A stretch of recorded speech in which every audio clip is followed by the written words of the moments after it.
Friends नमस्कार। स्वागत है आप सभी का हमारे यूट्यूब चैनल पर। मैं हूं एस के वर्मा और आज की वीडियो में हम बात करने वाले हैं यूपीएससी सीएसई 2023 के बारे में। आज हम इसके लिए टारगेट वीडियो जो कि टारगेट रहेगा 28 मई 2023 इसके लिए टारगेट वीडियो लेके आए हैं। और आज की वीडियो जो रहेगी आधुनिक भारत की रहेगी। आधुनिक भारत यानी आज हम एक सीरीज शुरू कर रहे हैं टारगेट 28 मई 2023। टारगेट 28 मई 2023 और इसके अंतर्गत हम यूपीएससी सीएसई की आपकी प्रीलिम्स की वीडियोस लेके आएंगे।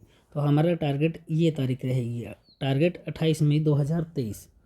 तो आधुनिक भारत की आज हम वीडियो लेके आए हैं और इसके अंदर आज हम करने वाले हैं कांग्रेस का। आज हमारा जो टॉपिक रहेगा कांग्रेस का कलकत्ता अधिवेशन। कांग्रेस का कलकत्ता अधिवेशन 1928 यानी कांग्रेस के कलकत्ता में कई अधिवेशन हुए हैं। उनमें से आज हम जो बात करने वाले हैं ये 1928 वाले अधिवेशन की बात करेंगे।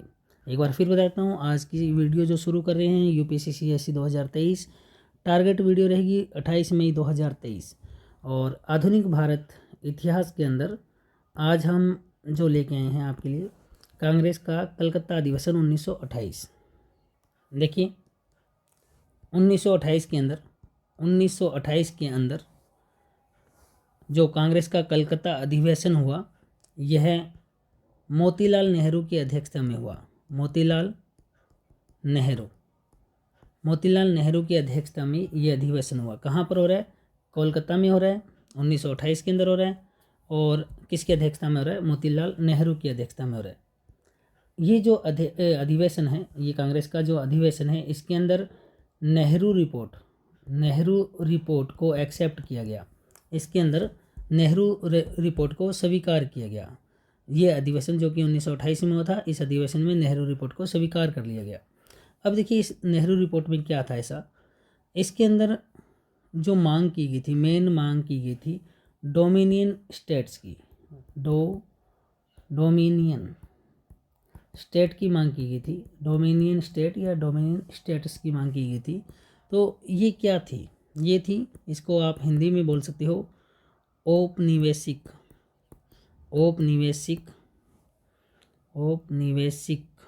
स्वराज्य। ये होता क्या है इसके बारे में अभी थोड़ी देर में बताऊंगा मैं आपको। डोमिनियन स्टेट्स, इसके बारे में थोड़ी लंबी चौड़ी बात करेंगे। तो एक तरीके से नेहरू रिपोर्ट को एक्सेप्ट किया गया और इसके अंदर मुख्य मांग थी डोमिनियन स्टेट्स की। अब देखिए ये अधिवेशन हो रहा है कांग्रेस का अधिवेशन हो रहा है। तो कांग्रेस में उस वक्त, क्योंकि मेन संस्था यही थी एक तरीके से, तो कांग्रेस के अंदर वृद्ध लोग भी थे और युवा लोग भी थे। वृद्ध कहने की बजाय अनुभवी लोग बोल सकते हैं, अपने अनुभवी लोग थे और युवा जोश भी था। तो देखिए ये नेहरू रिपोर्ट के जो एक्सेप्ट किया गया, स्वीकार किया गया नेहरू रिपोर्ट को, तो इसमें मांग की गई कि हमें डोमिनियन स्टेट्स का दर्जा दिया जाए। भारत को एक मतलब स्वतंत्रता के रूप में डोमिनियन स्टेट्स का दर्जा दिया जाए। अभी मैं क्लियर करूँगा डोमिनियन स्टेट्स क्या है, एक बार अपनी बात करें। तो एक तरीके से ये मांग की गई है अनुभवी लोगों द्वारा, यानी मोतीलाल नेहरू अध्यक्षता कर रहे हैं तो अनुभवी लोगों द्वारा। लेकिन जो युवा थे उस वक्त युवा लीडर कौन कौन थे उस वक्त की? 1928 की बात कर रहे हैं हम। तो मैं कुछ नाम बताता हूँ। उस वक्त के युवाओं में एक नाम आएगा जवाहरलाल नेहरू। इसके अलावा युवा के अंदर उस वक्त नाम आएगा सुभाष चंद्र बोस। ये मेन मैं कुछ नाम बता रहा हूँ। तीसरा नाम जैसे मैं बता रहा हूँ सत्यमूर्ति। ये और भी हैं इनके अलावा, पर ये तीन नाम एक बार अपने बात लेके चलें। इन्होंने, युवाओं ने स्पष्ट रूप से कह दिया कि आप जो डिमांड कर रहे हो, यानी कांग्रेस जो डिमांड कर रही है किसका? नेहरू रिपोर्ट की। नेहरू रिपोर्ट के अंदर डोमिनियन स्टेट्स की जो मांग कर रहे हो, आप जो डोमिनियन स्टेट्स की मांग कर रहे हो, यह हमें मंजूर नहीं है। एक तरीके से उन्होंने एक तरीके से असंतोष प्रकट किया। कि इन्होंने, इन युवाओं ने असंतोष प्रकट किया कि जो आप डिमांड कर रहे हो, यानी आप लक्ष्य रख रहे हो डोमिनियन स्टेट्स का दर्जा दिया जाए भारत को, ये हमें मंजूर नहीं। और इस अधिवेशन में एक तरीके से कांग्रेस ने अपना मुख्य लक्ष्य यही रखा कि भारत को कैसे न कैसे करके डोमिनियन स्टेट्स का दर्जा दिलवा दिया जाए। और जो कि पसंद किसको नहीं आया, युवाओं को पसंद नहीं आया। इस वक्त युवा नेता जवाहरलाल नेहरू, सुभाष चंद्र बोस, सत्यमूर्ति ईटीसी जो भी हैं, इनको ये लक्ष्य फाइनल मतलब उन्होंने पसंद नहीं किया, असंतोष व्यक्त किया। चलिए, अब उन्होंने मांग क्या की, उन्होंने कहा कि आप ऐसा कीजिए, युवाओं ने मांग की कि आप डोमिनियन स्टेट्स की जगह पूर्ण स्वराज्य की मांग कीजिए। पूर्ण स्वराज्य को हम पूर्ण स्वतंत्रता कह सकते हैं। आप इसकी मांग कीजिए, पूर्ण स्वतंत्रता की, तो इसकी मांग कीजिए। ये लक्ष्य होना चाहिए कांग्रेस का। अब देखो भी अपने एक तरीके से जो वृद्ध लोग हैं उन्हें वरिष्ठ कह सकते हैं और काफ़ी अनुभवी है। तो इस अवसर पर जो कांग्रेस के वरिष्ठ नेता थे कौन कौन से, जैसे एग्जाम्पल के तौर पर अध्यक्षता कौन कर रहे थे, मोतीलाल नेहरू कर रहे थे, मोतीलाल नेहरू। इसके अलावा महात्मा गांधी।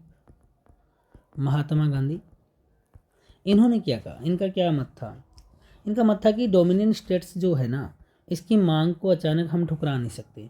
हालांकि युवा कह रहे हो, आप लोग युवाओं को कहा कि ठीक है, अच्छी बात है, आप ये मांग रख रहे हो कि पूर्ण स्वराज्य की मांग हो, लेकिन हम अचानक से जो डोमिनियन स्टेट्स है उसकी मांग को अस्वीकार नहीं कर सकते, क्योंकि बड़ी मुश्किल के बाद इस पर थोड़ी सी सहमति बनी है कि अंग्रेज़ इस पर राजी हुए हैं हमें एक तरीके से डोमिनियन स्टेट्स का दर्जा देने के लिए। अचानक इस मांग को हम क्या करें, जल्दबाजी में अस्वीकार नहीं कर सकते हैं। ठीक है। हाँ, उन्होंने सुझाव दिया, क्या सुझाव दिया, इन जो वरिष्ठ लोग हैं उन्होंने सुझाव दिया। उन्होंने ऐसा कहा कि पहले 2 वर्ष की मोहलत थी। देखिए एक बार फिर से बात सुनिएगा, ये चीज़ जो वरिष्ठ लोग हैं उन्होंने क्या सुझाव क्या दिया, एक तरीके से उन्होंने सुझाव दिया कि जो डोमिनियन स्टेट्स का दर्जा देने के लिए कम से कम अंग्रेज़ों को 2 वर्ष का टाइम दिया जाना चाहिए। 2 वर्ष का टाइम दिया जाना चाहिए, यानी द्वार से देखिए, डोमिनियन स्टेट्स की मांग को मानने के लिए सरकार को 2 वर्ष की मोहलत देनी चाहिए। सरकार कौन थी, अंग्रेज़ सरकार। कि ये वरिष्ठ लोगों ने कहा कि हम 2 साल वेट करेंगे, देखेंगे। लेकिन भी अब अग्रेसिव थे युवा नेता, कौन कौन, जवाहरलाल नेहरू, सुभाष चंद्र बोस, सत्यमूर्ति ईटीसी जो भी थे, इनके साथ और भी नाम हैं, ऐसे नहीं कि 3 ही नाम हैं। तो इनके दबाव के कारण ये 2 वर्ष की अवधि घटाकर कितनी कर दी, 1 वर्ष। भी 1 वर्ष चलो वेट करेंगे कि अंग्रेज सरकार हमें ये दर्जा देती है या नहीं देती। और ये बात कब हो रही थी, 1928, बहुत पहले की बात हो रही थी, ध्यान दीजिएगा ये। और युवाओं के दबाव में 1 वर्ष कर दिया गया। और ये अधिवेशन चल रहा था, कौन सा, कांग्रेस का कलकत्ता अधिवेशन 1928 चल रहा था। ठीक है। और ये हर अधिवेशन में कोई न कोई प्रतिबद्धता यानी कोई ना कोई एक संकल्प पारित करते थे। यानी ये जब भी अधिवेशन होता था एक संकल्प पारित किया जाता था, ये किया जाएगा, या जो भी टारगेट, एक तरीके से प्लान सेट किया जाता था कि फ्यूचर प्लान क्या रहेगा। तो यहाँ पर आपको पता लग गया कि 2 वर्ष की जगह घटा के कितना कर दिया, 1 वर्ष कर दिया, यानी अंग्रेजों को 1 वर्ष की मोहलत दी। द्वारा इस चीज़ को सुनिएगा। अब कांग्रेस ने क्या प्रतिबद्धता जाहिर की है उस चीज़ को सुनिएगा। इस अवसर पर कांग्रेस ने, इस अवसर कौन सा, ये अवसर जो था कांग्रेस का कलकत्ता अधिवेशन, इस अवसर पर कांग्रेस ने ये प्रतिबद्धता जाहिर की। क्या जाहिर की कि डोमिनियन स्टेटस पर आधारित संविधान को सरकार ने यदि 1 वर्ष, बाद में 1 वर्ष कर दिया था, 1 वर्ष के अंदर पेश नहीं किया तो कांग्रेस कंप्लीट संस्था, युवा वर्ग सब मिलकर कांग्रेस न केवल पूर्ण स्वराज्य को अपना लक्ष्य घोषित करेगी, बल्कि इस लक्ष्य को प्राप्ति हेतु एक आंदोलन चलाएगी। और उस आंदोलन का नाम होगा सविनय अवज्ञा आंदोलन। ये चीज़ मेन है, सविनय अवज्ञा आंदोलन। ठीक है। तो एक तरीके से सविनय अवज्ञा आंदोलन की पृष्ठभूमि तैयार हो रही है। ये प्रश्न अगर पूछा जाए, सविनय अवज्ञा आंदोलन की पृष्ठभूमि का निर्माण कीजिए, तो ये पृष्ठभूमि तैयार हो रही है। क्या है, एक बार फिर से देखिए। कांग्रेस का कलकत्ता अधिवेशन हो रहा है, 1928 का है। 1928 का अधिवेशन की अध्यक्षता मोतीलाल नेहरू कर रहे हैं। इसमें नेहरू रिपोर्ट को एक्सेप्ट कर लिया जाता है और डोमिनियन स्टेट्स यानी औपनिवेशिक स्वराज्य की बात की जाती है, यानी भारत को डोमिनियन स्टेटस का दर्जा दिया जाए। कांग्रेस के वृद्ध अनुभवी वरिष्ठ लोग यह चाहते हैं और युवा इस चीज़ के खिलाफ होते हैं। युवा कहते हैं, युवा जवाहरलाल नेहरू, सुभाष चंद्र बोस, सत्यमूर्ति ये चाहते हैं कि हमारा लक्ष्य डोमिनियन स्टेट्स की बजाय पूर्ण स्वराज्य होना चाहिए, हम पूर्ण स्वराज्य की मांग करते हैं। लेकिन वरिष्ठ जो है उस वक्त महात्मा गांधी, मोतीलाल नेहरू, ये कहते हैं कि हम अचानक से इस प्रस्ताव को ठुकरा नहीं सकते। बड़ी मुश्किल से हमें सरकार डोमिनियन स्टेट्स का दर्जा देने के लिए तैयार हुई है, तो अचानक से हम ये नहीं कर सकते कि हम इसको छोड़ दें। तो फिर भी युवाओं के दबाव में सरकार से मोहलत की अवधि 1 वर्ष की जाती है कि 1 वर्ष के अंदर अगर सरकार नहीं करती है, सरकार हमें डोमिनियन स्टेट का दर्जा नहीं देती है, तो हमारा लक्ष्य यानी कांग्रेस का लक्ष्य पूर्ण स्वराज्य का होगा। फिलहाल 1928 तक ध्यान रखिएगा, लक्ष्य डोमिनियन स्टेट्स का है। अगर पूछा जाए 1928 के अधिवेशन में भारत यानी कांग्रेस का मुख्य लक्ष्य क्या था, तो डोमिनियन स्टेट्स प्राप्त करने का लक्ष्य था, ना कि पूर्ण स्वराज्य। ठीक है। और अगर ऐसा नहीं कर पाई अंग्रेज हमें ये डोमिनियन स्टेट का दर्जा 1 साल में नहीं दे पाए, तो हम सविनय अवज्ञा आंदोलन स्टार्ट करेंगे। चलिए, ये बात समझ में आ गई। अब मेन चीज़ इसमें एक बात जो आई है वो आई है डोमिनियन स्टेट्स क्या होता है। डोमिनियन स्टेट्स, इसको ध्यान से सुनिएगा। डोमिनियन स्टेट, डोमिनियन स्टेट को हिंदी में बोलते हैं औपनिवेशिक राज्य। औपनिवेशिक राज्य, इस चीज़ को अच्छे से समझ लीजिए। बहुतों को तो ये नहीं पता होता ये डोमिनियन स्टेट्स क्या चीज़ है।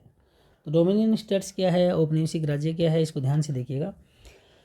देखिए, डोमिनियन स्टेट का तात्पर्य होता है कि जैसे भारत की बात करें, अगर भारत की बात करें तो डोमिनियन स्टेट्स का क्या मतलब क्या निकलता है कि आंतरिक जो मामले हैं, आंतरिक मामले जो हैं, आंतरिक मामले जैसे फॉर एग्जांपल आज भी भारत के अपने आंतरिक मामले हैं। मैं एग्जांपल के रूप में लिखता हूँ, जैसे विधायी शक्तियाँ ये आंतरिक मामला है। जैसे कार्यपालिका शक्तियाँ ये आंतरिक मामला है। इसके अलावा न्यायिक कार्य ये आंतरिक मामला है। इसके अलावा विदेशी मामले, इसके अलावा सैन्य मामले, इसके अलावा आंतरिक प्रशासन संचालन, आंतरिक प्रशासन मामले या विदेश नीति जो भी हैं, विदेश नीति ये जो भी मामले, ये सब आंतरिक मामले हैं। विधायी शक्तियाँ, कार्यपालिका शक्तियाँ, न्यायिक शक्तियाँ, विदेशी मामले, सैन्य मामले, विदेश नीति, आंतरिक प्रशासन, ये सब एक स्टेट के, एक देश के, एक राज्य, जिसे पूरे देश को एक राज्य भी बोल सकते हैं, तो उसके आंतरिक मामले हैं। तो इन आंतरिक मामलों में उसे स्वतंत्रता प्राप्त होगी, उसे स्वतंत्रता रहेगी, वह खुद इस चीज़ का डिसीजन लेगा। यानी इन सभी मामलों में पूर्णतः स्वतंत्र होता है। मतलब हम पढ़ना चाहते हैं कि डोमिनियन स्टेट क्या होता है। डोमिनियन स्टेट जैसे भारत को लेकर चले तो इन मामलों में भारत स्वतंत्र होगा। वो कोई भी देश है या वो कोई भी पूरा देश को राज्य बोल सकते हैं, तो वह राज्य स्वतंत्र होगा। लेकिन फिर ऐसा क्या होगा, लेकिन उस देश का जो मुखिया है ना, उस देश का जो मुखिया है, मुखिया को बोलते हैं राज्य अध्यक्ष। तो एक साथ बोलेंगे तो राज्याध्यक्ष। जैसे वर्तमान में हमारा जो राष्ट्रपति होता है वह संपूर्ण भारत का राज्याध्यक्ष होता है। यानी जो भारत देश है तो भारत देश का राज्याध्यक्ष वर्तमान में उसका राष्ट्रपति होगा। तो यहाँ बात हो रही है कि जो भी डोमिनियन स्टेट्स होगा ना, उसका राज्य अध्यक्ष पता कौन होगा? उसका राज्य अध्यक्ष एक तरीके से जो औपनिवेशिक शक्ति है, जैसे ब्रिटेन औपनिवेशिक शक्ति है जो, उसका सम्राट होगा। यानी ब्रिटेन का सम्राट ही भारत का सम्राट होगा। भारत का अपना, हाँ ये नाम मात्र जरूर होगा, लेकिन भारत का अपना कोई मुख्य नहीं होगा, भारत का अपना कोई राज्याध्यक्ष नहीं होगा, भारत का अपना कोई राष्ट्रपति नहीं होगा। यानी जो ब्रिटेन का सम्राट है ना, ब्रिटेन का प्रधान जो भी मेन मुख्य है वही भारत का मुख्य रहेगा। उस वक्त उनका सम्राट है तो वह सम्राट ही भारत का सम्राट कहलाएगा। द्वार से देखिए, औपनिवेशिक डोमिनियन स्टेट क्या होता है? डोमिनियन स्टेट क्या होता है कि आंतरिक मामलों में वह देश स्वतंत्र रहेगा। आंतरिक मामलों में कोई भी डिसीजन ले वह देश स्वतंत्र रहेगा, लेकिन उसका जो मुखिया हमेशा क्या कहलाएगा? जो ब्रिटेन का मुखिया होगा, जो औपनिवेशिक शक्ति का मुखिया होगा, उनका जो सम्राट होगा वही भारत का सम्राट होगा, चाहे वह नाममात्र के तौर पर ही हो। नाममात्र ही होगा वैसे, लेकिन भारत ये नहीं कह सकता कि उसका खुद का राष्ट्रपति है, उसका खुद का राज्याध्यक्ष है। ठीक है जी। तो भारत के साथ हुआ क्या, ये भी ध्यान रखिएगा। डोमिनियन, ये ध्यान से देखिएगा इस चीज़ को। डोमिनियन स्टेट का दर्जा मिलते ही क्या क्या बदल जाता है, देखिए क्या क्या बदल जाता है। और एक चीज़ क्लियर कर देता हूँ, आप ये लग रहा होगा कि हमने ये पढ़ा, तो क्या भारत को पूर्ण स्वराज्य प्राप्त हुआ 15 अगस्त 1947 को? 15 अगस्त 1947 को क्या भारत को पूर्ण स्वराज्य प्राप्त हुआ या भारत को डोमिनियन स्टेट्स का दर्जा प्राप्त हुआ? तो आपको क्लियर कर देता हूँ, भारत को डोमिनियन स्टेट्स का दर्जा ही मिला था, भारत को पूर्ण स्वराज्य नहीं मिला था, ये ध्यान रखिएगा। और फिर ये कब मिलता है, इस चीज़ को गौर करने के लिए इस पर ध्यान दीजिएगा। डोमिनियन स्टेट्स का दर्जा मिलते ही क्या क्या होता है, डोमिनियन स्टेट का दर्जा मिलते ही सबसे पहले खत्म होता है वाइस राय का पद समाप्त। ठीक है जी। 15 अगस्त 1947 का दिन, 15 अगस्त 1947 का दिन जब हम आज़ाद हुए तो वाइसराय का पद समाप्त हो गया। चलिए, इसके अलावा गवर्नर का पद का अस्तित्व बना रहता है, ये समाप्त हो जाता है, ये बना रहता है। तो भारत का पहला गवर्नर कौन बना था, आपको याद होगा 15 अगस्त 1947 के दिन लॉर्ड माउंटबेटन को स्वतंत्र भारत का प्रथम गवर्नर जनरल बना दिया था, प्रथम गवर्नर। ठीक है, ध्यान रखिएगा। चलिए, यानी गवर्नर का पद बना रहेगा। डोमिनियन स्टेट्स में क्या होता है, वाइसराय का पद समाप्त होता है, गवर्नर का पद बना रहता है। अब बात है कि गवर्नर की नियुक्ति कौन करता है, इसकी गवर्नर की नियुक्ति कौन करता है? तो गवर्नर की नियुक्ति ब्रिटेन से होगी, ब्रिटेन का जो सम्राट होगा, क्योंकि हम ब्रिटेन के गुलाम थे, तो ब्रिटेन का जो सम्राट होगा वही लेकिन भारत सरकार की इच्छा पर, भारत सरकार की इच्छा अनुसार किसी व्यक्ति को क्या करेगा, गवर्नर नियुक्त करेगा। पर करेगा कौन? ब्रिटेन। ये अपनी डोमिनियन स्टेट के अंदर होता है, ध्यान रखिएगा। चलिए, इसके अलावा सबसे बड़ी बात ये थी कि भारत का राज्य अध्यक्ष, कंप्लीट भारत को एक राज्य माना गया है, ध्यान रखिएगा। आप ये सोचो कि कोई राज्य की बात कर रहा हूँ, जैसे कोई राजस्थान की बात कर रहा हूँ, तो ऐसा कुछ नहीं है। संपूर्ण भारत को राज्य माना गया है। तो भारत का जो राज्याध्यक्ष या राज्य अध्यक्ष राष्ट्रपति न होकर कौन होगा? ब्रिटेन का सम्राट, ब्रिटेन का जो भी सम्राट होगा वह, पर ये नामात्र का ही होगा, ध्यान रखना, नामात्र का।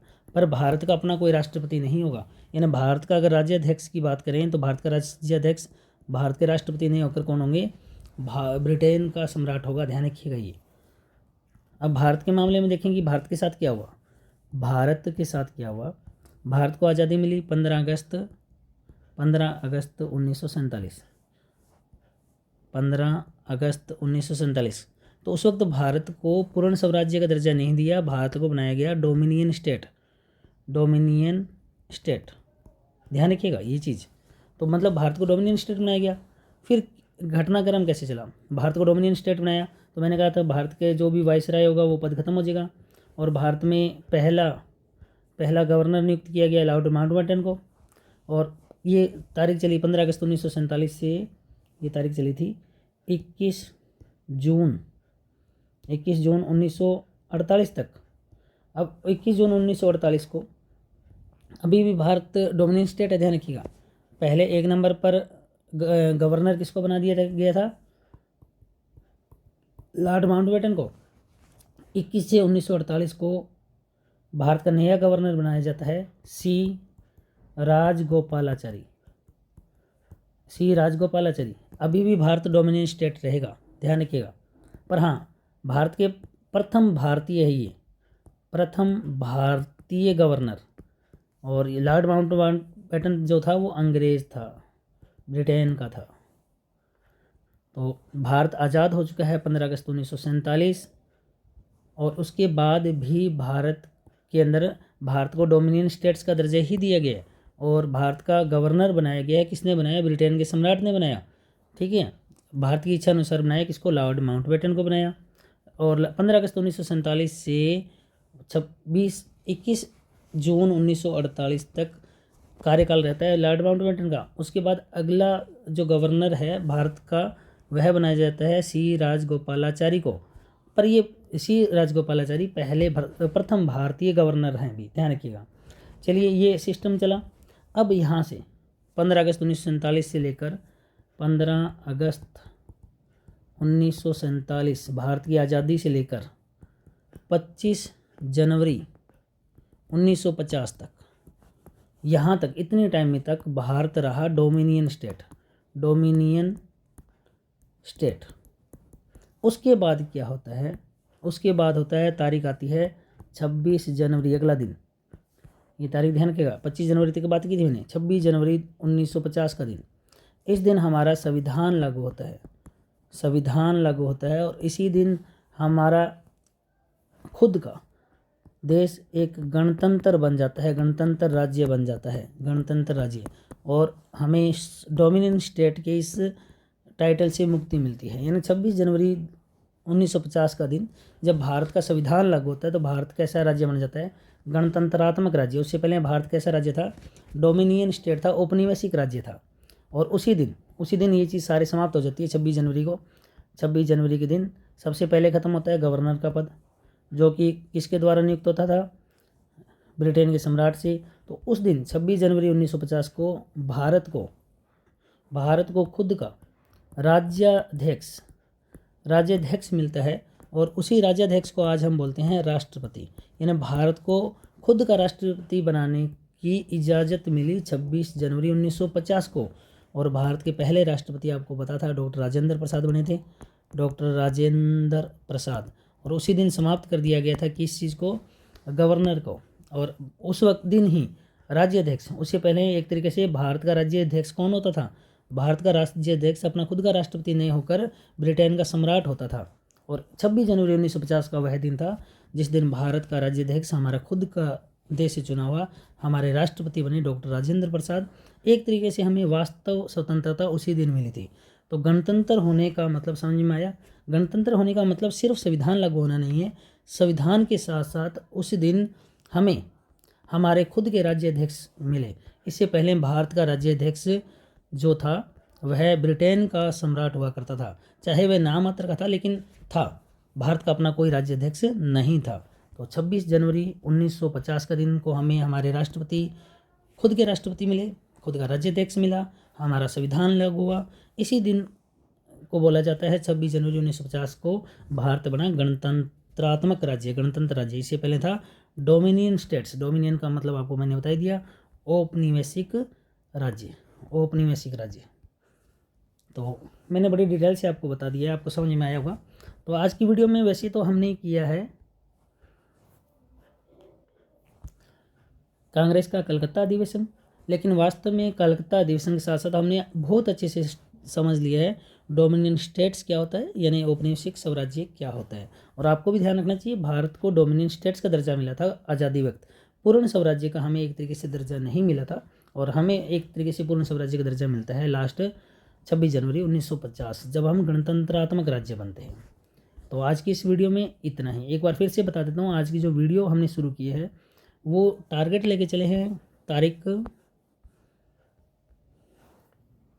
28 मई 2023 की तारीख का टारगेट लेके चले हैं। यूपीएससी सीएसई 2023 प्रीलिम्स का एग्जाम होगा। और आज का हमारा टॉपिक आधुनिक भारत इतिहास से संबंधित था, कांग्रेस का कलकत्ता अधिवेशन 1928। आज की इस वीडियो में इतना ही। वीडियो अच्छी लगी हो तो वीडियो को लाइक करें, शेयर करें, कमेंट करके ज़रूर बताएं। और हमारे यूट्यूब चैनल को जल्दी से सब्सक्राइब कर लीजिए और बेल आइकन दबा लीजिए ताकि आपको लेटेस्ट वीडियो का नोटिफिकेशन मिलता रहे। तो इस वीडियो में इतना ही, धन्यवाद।